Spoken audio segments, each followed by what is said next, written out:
进宫请旨的路上，我拦住了赵莲的车驾，他长街勒马，神色不耐。不就请个赐婚圣旨，非要我和你一起？听说太子要娶贵女，莹莹哭得厉害，我得去劝劝她，你自己去吧。我咬了唇，将请婚书递到他手里。世子，可要看上一看。砰的一声，婚书扫落，他纵身上马，满目厌烦。够了，潇潇，我又没说不娶你，有完没完啊？马蹄从婚书上踏过，他没有看到，上面的名字不是他，而是太子。大家好，欢迎收看达达听书。乾清殿前，太子也在。圣上当着我们的面写了赐婚的圣旨，只因皇后出宫礼佛，旨意还要等些日子才能下来。出了门，太子拉住我，眸中泛着几分欢喜。潇潇，你终于答应我了。我沉眉思索，斟酌着开了口。敢问殿下，日后准备给徐姑娘什么位分？她微愣。莹莹，姑为何要给她位分？我咬了咬唇。徐莹莹，太子和赵莲的小师妹。据赵莲所言，太子和小师妹感情甚笃，甚至不在意她的孤女出身，有意排除万难娶她做太子妃。而赵莲甘愿成全小师妹和太子，做她强大的后盾，深情之至令人动容。可惜我不是徐莹莹，而是心心念念赵莲10几年的小青梅，与她有过口头婚约的未婚妻。我闭了闭眼，压下心头酸涩。殿下要是有意徐姑娘，也该给她一个身份，总不能让人流浪在外。太子大急，忙摆正我身子，似很是焦急。潇潇，你可是误会了什么？姑只把她当作妹妹，并无男女之意，你是哪里听来的这些话？我忽地睁眼，对上他漆黑的瞳孔，满目澄澈，不似说谎。唇角微扯，我朝他微微一笑。原来如此，不过是有人自作多情罢了。马车没有回府，而是绕道去了枫林院。长公主在办百花宴，邀我已久。然而刚进园子，就被人一箭射穿了帷帽。众目睽睽之下，我青丝如瀑，瞬间散乱，形容狼狈。我被带去更衣，经过阁楼，无意间瞥见徐莹莹边耍弄弓箭边嗤笑。二师兄，那就是你的小青梅啊，也不怎么样吗？熟悉的声音紧跟着响起。她不过是个寻常闺阁女子，寡言少趣，自然难及你风华绝代。说话之人正是赵莲。女子似有几分自得，努了努嘴。你那青梅虽呆板无趣，好歹身份贵重，又心悦你，你将就着娶了吧。毕竟我已经有大师兄了，也不忍见你为我孤独终老。赵莲目露苦涩，声音透着几分委屈寂寥。放心吧，师妹，我会娶她的，不会让你为难。倒是你，大师兄毕竟是太子，你莫要与他置气。矮桌上，女子支招胳膊撅着嘴，撒娇地摇晃着赵莲的手臂。还不是太子哥哥太过分，我没名没分地跟着他，他竟然为了皇位想迎娶贵女，这次他不来求我，我才不会理他呢。我没有再听下去，转身而去。10几年的青梅竹马，终究敌不过天降小师妹。出门的时候，我遇上了赵莲，她看起来有些焦急，声音带着埋怨：怎么换这么久？我退了一步，挑眉看她：怎么，你找我？还是说寻到刺客了？她皱眉，目露不悦：怎么说话怎么难听，不过是不小心冲撞了你，哪里就成刺客了？那好，冲撞我的人呢？抓到了没有？她迟疑片刻，点了点头：是莹莹，苍山上的小师妹，在山上玩笑惯了，听说我们要成亲，想看一看你的模样，并无恶意，不如我让她跟你赔个罪，可好？我思索片刻，顾及长公主的面子，到底没有追究。还是那张矮桌，徐莹莹正趴在上面打瞌睡，身上盖着藏青色的大氅，我一眼认出那是赵莲的。听见动静，她起身揉了揉眼睛，目光掠过我，直直看向身后的赵莲，嘟囔着：怎么这么慢？我的烧鸡呢？赵莲苦笑一声，从袖中掏出一个油纸包来，上面泛着热气，可见主人藏得很好。我面无表情地看着他动作，寻我的功夫还能带个烧鸡，真是委屈他了。他小心地将烧鸡撕开递给他，见他狼吞虎咽地吞下一块，这才宠溺地笑道：好了，先别吃了，说着，亲昵地拍了拍他肩膀，朝我努嘴。这是潇潇，你方才不小心射坏了人的帷帽，还不赶紧敬上一杯赔罪？徐莹莹像是这才注意到我的存在，她接过赵莲的帕子擦了擦嘴，这才笑嘻嘻地看向我。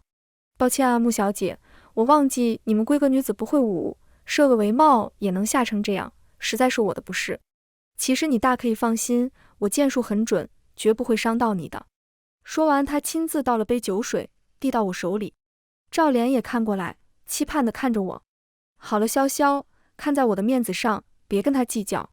我拧眉，微微抿了一口，一股辛辣刺入喉咙，像是燃了火，激得我迅速咳嗽起来。耳边传来徐莹莹惊讶的轻笑：“呀，我怎么又忘记了？你们这些闺阁女子是喝不了这么烈的烧刀子的，都怪我拿顺手了。”好一会，我止了咳，一时不察才呛到的，这酒倒也不是不能喝，只不过对面那位就未必了。我笑了笑，重新仰起头一饮而尽，感受着辛辣入口，我抬起头，含笑看他。好了，接下来该徐姑娘你了。他目瞪口呆地看着我，面上一阵红一阵白，终究赌气一般，拿起杯盏就往嘴里灌。果然酒刚入喉就呛到涕泪直流，好不狼狈。我静静地看着他，神色讥诮，拿自己不擅长的东西为难别人，何必呢？好一会，他仍是眼泪不止，不住地打酒嗝，恨恨地瞪了我一眼，双手握拳，拼命地捶打赵莲。我就知道嗝，你的未婚妻根本不喜欢我，他就是故意针对我嗝。赵莲心疼地替他擦眼泪拍背，对我怒目而视。陆潇潇，你在搞什么？莹莹好心给你赔罪，你就是这么对他的？我以前竟不知你这般蛇蝎心肠。我冷笑一声，人心瞎了，看什么都是瞎的。接连几天赵莲都没有来寻我，连我送过去的东西都被下人原封不动地退了回来。我无奈地问送东西的下人，他看了吗？没有，侯府听说是小姐送过去的，碰都没碰就让我带回去了。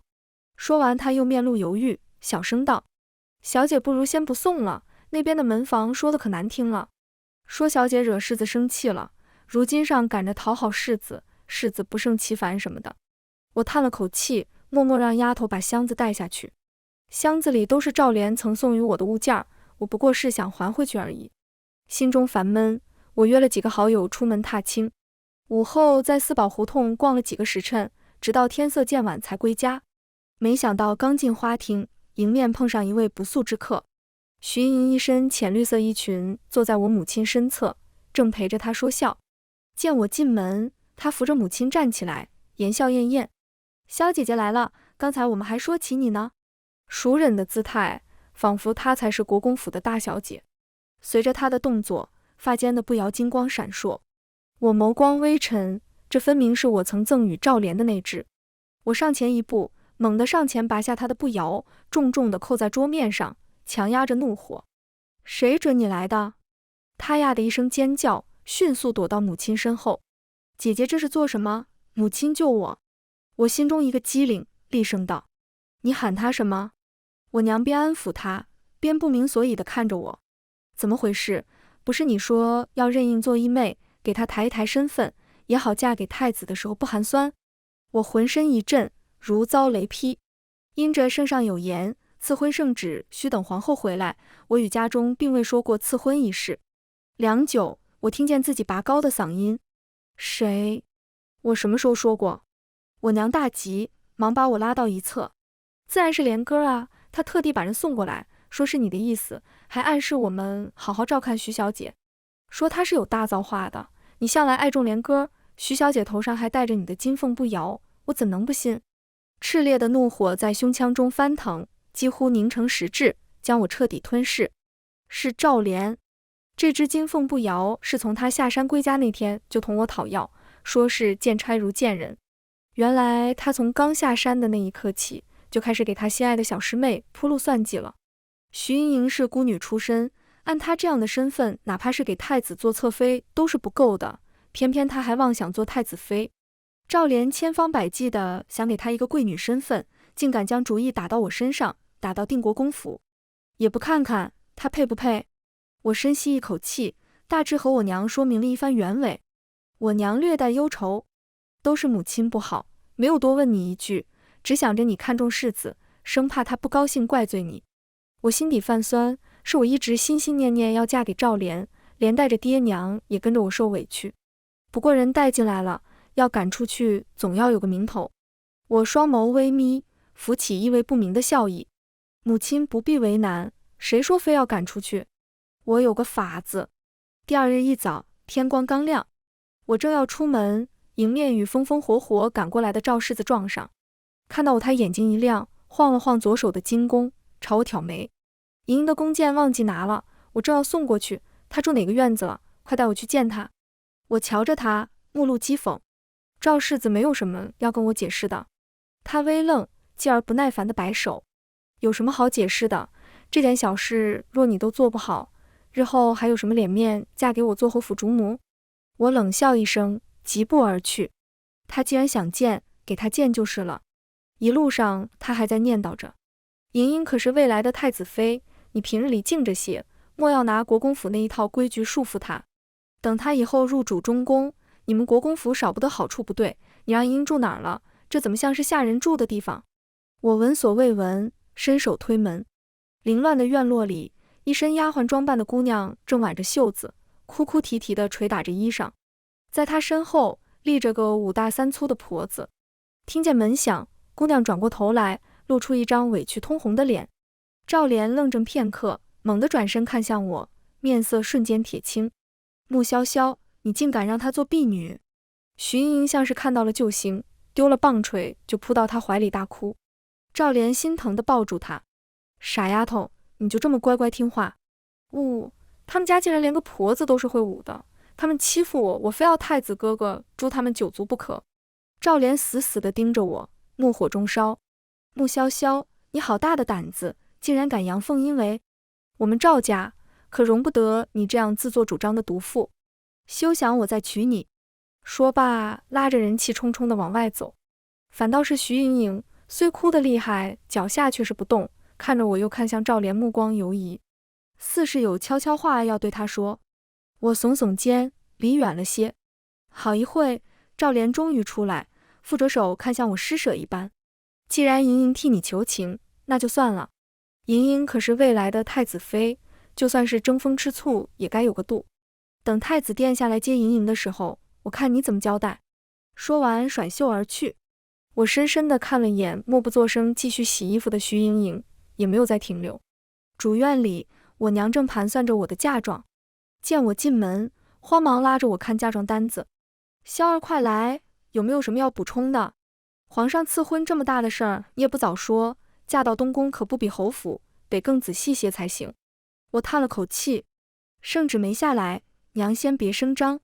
他点点头，面上抑制不住的欢喜。我昨日与你爹说，他高兴坏了。我爹是太子授业恩师，一直希望我嫁给太子。可惜我一心扑在赵莲身上，清醒得太晚了些。我不禁苦笑，我娘似有所觉，担忧地看着我。潇儿，你当真放下赵家那小子了？你若是不愿入宫，趁着圣旨没下来，娘拼了脸面，不要也把婚事给你拦了。我喉中哽咽，轻拥住她。放心吧娘，我愿意的。回房后，郑婆子已经在等我。我半躺在贵妃榻上，漫不经心地侦查。说罢，跟前的婆子神色恭谨，全然不似在徐莹莹跟前的傲慢嚣张。徐姑娘说告诉赵世子，太子要她想办法留在国公府，还说会给她安排身份，好娶她为妻。见我不动声色，她又垂了头，迟疑片刻，咬了咬牙。奴婢还发现一件事，她似乎有身孕了。砰！杯盏重重地搁置在桌案上。我眸色晦暗，一言不发。郑婆子惊了一身冷汗，迟疑着安慰：小姐莫慌，奴婢看得不一定准。她自己知道吗？应当还不知。我摆了摆手，示意她下去。直到人走远了，秋菊才担忧地看着我：小姐，她怎么会有身孕？我嗤笑一声：是太子的。我疲惫地揉了揉太阳穴。虽然一切早有预料，可亲自证实，终究不是什么令人愉快的事情。若无爱恨纠葛，徐莹莹和赵莲又怎会如此信誓旦旦？到底是师兄妹之情，还是男女之情，我心中早有答案。只不过皇帝身体大不如前，三皇子又娶了镇国将军嫡女，太子他不敢拿皇位去赌他的爱情而已。他需要定国公府的助力，我亦需要皇后的尊位，各取所需没有错。只是何必装作心属于我，何必骗我呢？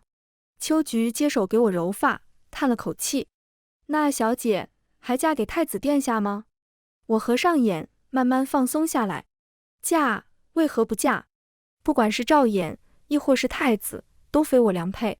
既然如此，不若登上那至高之位，为自己而活，为定国公府而活。自赵莲不再来寻我后，国公府消停多了，连徐莹莹也安心换衣，不再哭哭啼啼，仿佛认命要当一个国公府的婢女。直到市井的流言传出来，现在外面都在说徐莹莹不仅是太子殿下的师妹，还是国公府流落在外的小姐，还说太子殿下有意娶她做太子妃，国公爷才将人带回府的。秋菊愤愤不平地嘟囔着，气得不行。这流言真歹毒，连着老爷太子一起编排了，太子不发作，老爷也不好辟谣，这可怎么办啊？我拨弄着茶水里的浮叶，神色淡淡，无妨，等圣旨下来，他们自然会闭嘴。也不知徐莹莹为何就这么笃定她的太子哥哥会选择爱情，这流言便可以看出两人之间隐瞒众多。流言愈演愈烈，甚至说起了太子和小师妹在苍山学艺一些故事，其中不乏有人提起了赵莲心目小师妹默默守护的深情世子。直到3日后，帝后回宫，听闻皇上大喜，接连下了几道赐婚，其中一道便是太子殿下的。几日不出门的徐莹莹一大早就跑到主院来等着，神色焦急。赵莲也早早来了，眸中几分苦涩，几分欣喜。莹莹，你总算要得偿所愿了。徐莹莹装了许久，终于恢复往日里的得意，轻蔑地瞥了我一眼道：二师兄放心，等我当了太子妃，就给你们赐婚。只不过这样的世子夫人，二师兄只怕要好好调教一番了。我没有理会这二人，径直向外走。来宣旨的是太子，身姿如玉，温润雅致。看到徐莹莹在，他微微一愣，眸中划过些许不自在，目光投向我的时候又带了几分柔情。余光中，我看到徐莹莹娇羞地垂下头，我唇边带笑，从容谦和。我突然想知道，当着心上人的面赐婚于我，太子又是什么样的心情。奉天承运，皇帝诏曰：定国公嫡女穆潇潇娴熟大方，温良敦厚，品貌出众，朕公闻之甚悦，今赐婚皇太子，择日完婚。毫无疑问是我。然而有人不这么认为。宣旨太监的声音刚落，徐莹莹瞬间惨白了脸，她摇摇欲坠，猛地扑过来抓住太子。是谁？殿下，你告诉我赐婚的是谁？你骗我，你骗我，你还是娶了贵女。李承义将人推开，笑意淡了些。小师妹，我对你只有兄妹之情，你怎能平白攀扯于我？若是之前姑做了什么让你产生误会，姑向你赔个不是。说完看向我，情深一片，万不可再胡闹，让我与未婚妻生了间隙。徐莹莹面如死灰，险些跌倒，幸得赵莲在身后及时扶住。我装作惊讶地打量着几人，好心提醒：殿下，到底师门一场，不若将徐姑娘那为妾室。赵莲忽地转头，对我怒目而视：穆潇潇，你怎敢这般羞辱她？太子面色沉下来，不轻不重地出声：赵世子，不可对姑的太子妃无礼。又看向我，声音缓和了些：不必了，潇潇，我与小师妹并无男女之情。徐莹莹终于再忍不住，两眼一翻昏了过去。李承义又陪了我一会才离去，言语之间想将婚事提前。我微微颔首，听我爹提起，圣上身子愈发不好了，三皇子那边也蓄势待发，太子只怕是急了。转角处，我被赵莲拦住，他双眼通红，恶狠狠地盯着我：穆潇潇，你做了什么？为何要抢莹莹的太子妃之位？你不是一心要嫁给我吗？还是说这又是你争风吃醋的手段？也太过了些吧。他看起来气急败坏，目光如剑，几乎将我射穿个窟窿。一时分不清他是心疼徐莹莹更多些，还是对我不嫁给他的恼羞成怒更多些？我嗤笑一声，朝不远处的下人摆了摆手。很快，一个红木箱子抬了过来。赵莲微愣，似是想起什么，眼睛一亮，眉宇间带了几分倨傲。我知道你送了好几回礼物给我赔罪，我没收，你这是生了我的气。这样吧，你去和殿下说，不愿意做太子妃，说你只想嫁给我，我便收下这些东西原谅你，如何？我简直气笑了，这人哪来的这么大脸？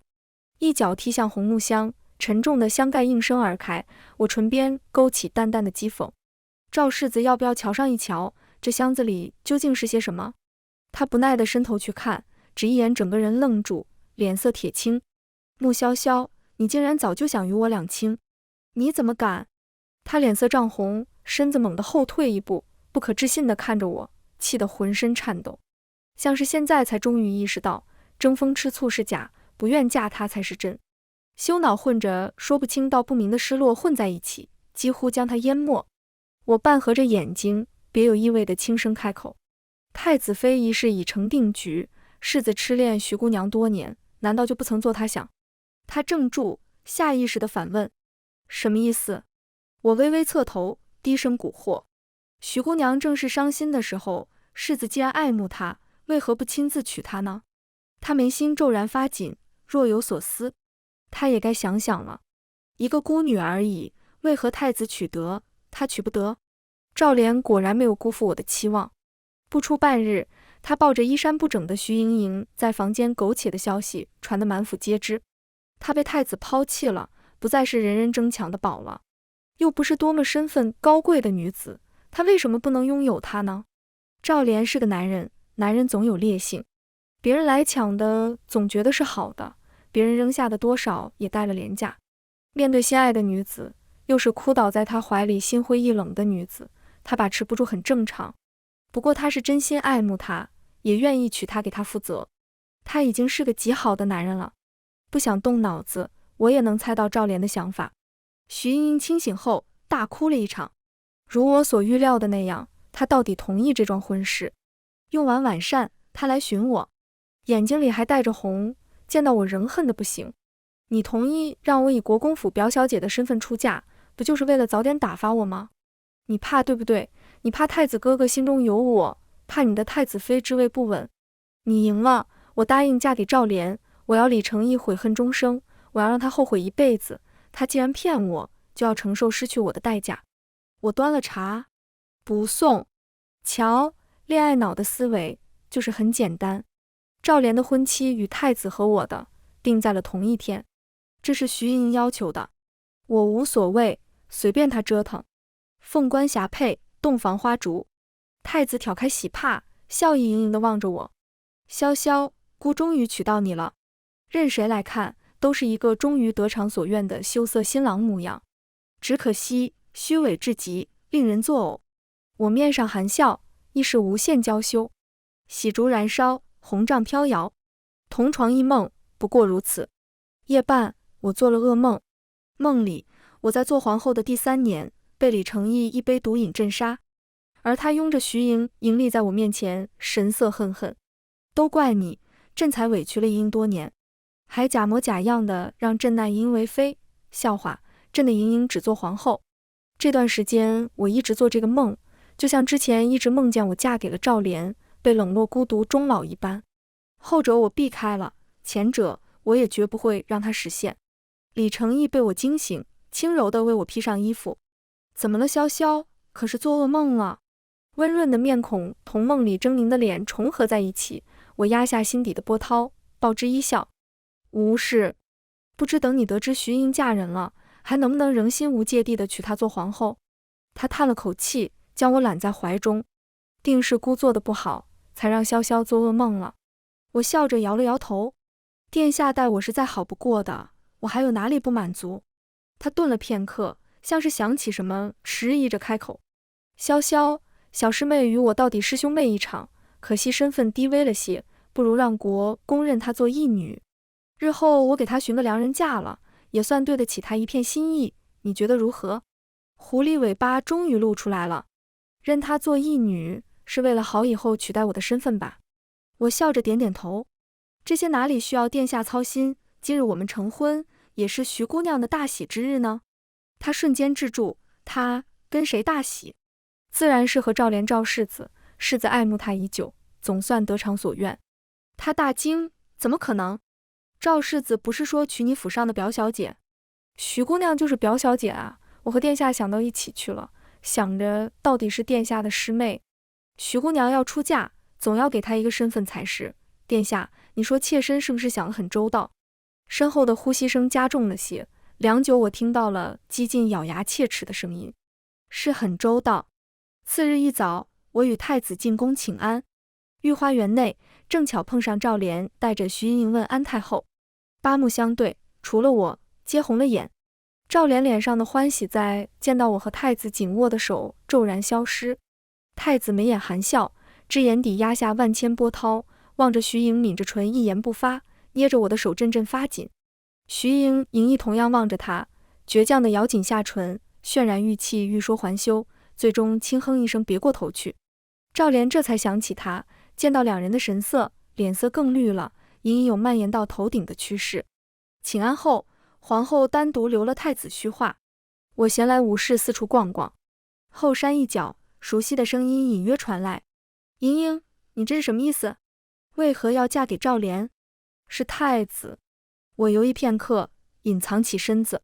姑让母后帮忙引开潇潇，就是为了来寻你，你就是这样对姑的。徐盈盈声音带着哭腔：你骗我，你让我进国公府，你还娶穆潇潇，你既然能骗我，我为何不能嫁给别人？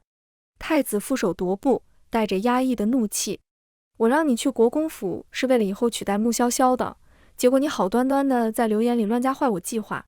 我好不容易让穆潇潇劝他父亲认你做养女，结果转头就听见你嫁给赵莲的消息，怎么会有你这么蠢的人？徐盈盈愣住，哭得更厉害了。你骂我蠢？还不是你自己非要娶贵女，反倒来怨我。好一会，太子叹了口气，将人揽在身上，轻拍他的肩膀：好了，别哭了，姑也是没办法，姑实在不敢拿皇位去赌，不告诉你实情也是怕你承受不住。姑实在没想到你竟然会嫁给别人，不过还好，赵世子一向听你的，你先应付他些时日，等我坐稳了皇位，再想法子把你接进宫。你放心，皇后的位子只能是你的。他一番话情真意切，听得徐盈盈感动不已，抱着他大哭起来。回府的途中，太子心情极好，对着我柔情蜜意，侃侃而谈，很是体贴。也是，江山美人尽在他手，能不得意吗？李承义的想法是对的，在他娶我的那一刻起，定国公的筹码就全压在了太子身上。我爹不出手则已，一出手必然是大动作。三皇子一党很快溃不成军。定国公府，府医为我诊脉，三双眼睛齐刷刷地盯着他。老太医轻咳了一声，捋了捋胡子：太子妃的确有身孕了。我爹笑得看不见眼：好，好得很。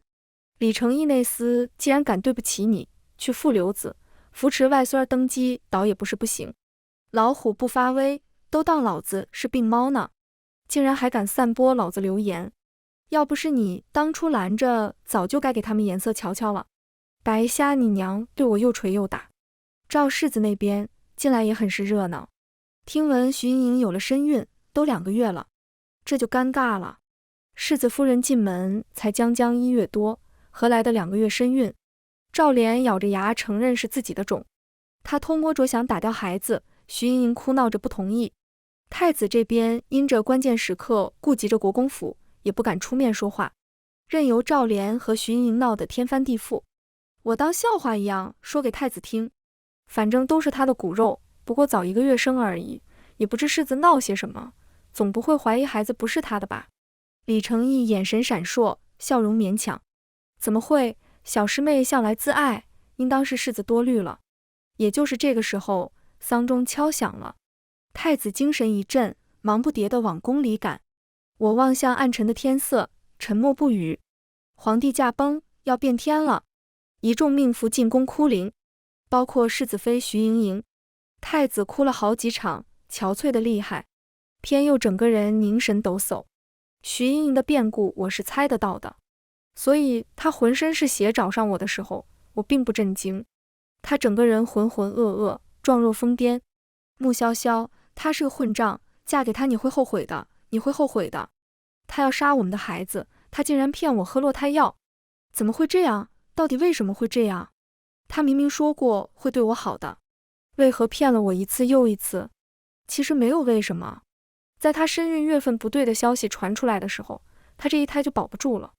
许多人都在明里暗里的揣度，他的骨肉是太子的。尤其圣上并天，三皇子一党贼心不死，都在想拿这件事来做文章。太子不是傻子，赵莲做不了，只有他亲自来做了。只是没想到徐盈盈性子这么烈，愤恨之下鱼死网破。我伤了他的命根子，哈哈。他面色惨白，笑容疯癫，近乎绝望。他害死了我的孩子，我让他这辈子断子绝孙，哈哈。他被乱箭射死，罪名是谋杀太子。此时李承义昏迷不醒，不知他若是看到，是否还会有一丝痛心。赵莲带走了徐盈盈的尸体，他神色呆滞，行尸走肉一般。路过我的时候，深深地看了我一眼。潇潇，是否与你有关？我安静地看着他，没有回答。他惨然一笑，罢了，说这些没有意义，终究他负了他，我亦负了你。李承义的伤被瞒了下来。国不可一日无君，他拖着残败的身子登上了皇位。三皇子并非没有作妖，还好我爹早有准备，登基一事也算顺利。李承义握着我的手，感激涕零。潇潇，姑以后只有你了，以后你的孩子就是朕的皇太子。对于徐盈盈，他提也未提。男人不管有多少情深，在牵扯到自身利益上，都会变得无足轻重。尤其徐盈盈害得他不能人道，他更是恨得不行。永安侯府被牵连夺爵，赵莲被贬为庶人。没多久，暗卫来报，赵莲思念亡妻失足落水而亡。我知道是李承义的手笔，他没了命根子，性子变得阴晴不定，手段愈发雷霆狠辣。他记恨徐盈盈，更记恨赵莲，自然不会让他们活着，就如同我也不会让他活着。次年6月，我产下一子，李承义大喜，亲封为皇太子，赐名李环。他抱着李环仰天长啸：徐盈盈啊，徐盈盈，你想让我断子绝孙，哪里就这么容易了？连老天都在帮我，哈哈。说罢，突然神情滞住，眼珠僵硬，口角歪斜流涎。新帝兴奋过度中风的消息瞬间传遍朝野上下。我将孩子递给奶娘，温柔地替李承义掖好被角。他早已说不出来，只乌压压地伸手比划。太医来诊脉，只说大限将至。我叹了口气，哭得更伤心了些。等人走后，我又凑到李承义耳边：陛下，有件事臣妾怕再不告诉你就没有机会了。环儿她不是你的骨肉，也是臣妾不好，太想要一个孩子了，就接连睡了9位公子。李承义目眦欲裂，抖着手说不出话来。陛下是想问到底是谁的孩子？臣妾也说不明白，9位公子各有姿色，说起来陛下你也是有可能的，10中有1的概率呢。我掩着嘴，似笑非笑。他终于再也忍不住，两眼一翻昏了过去。欺人者终被人欺，他也该体会体会这等滋味了。10年7月，新帝驾崩，太子李环继位，皇太后穆潇潇垂帘听政。自此以后，夜夜再无噩梦。全文完，达达听书感谢您的观看，每天上新精彩小说，喜欢就订阅吧。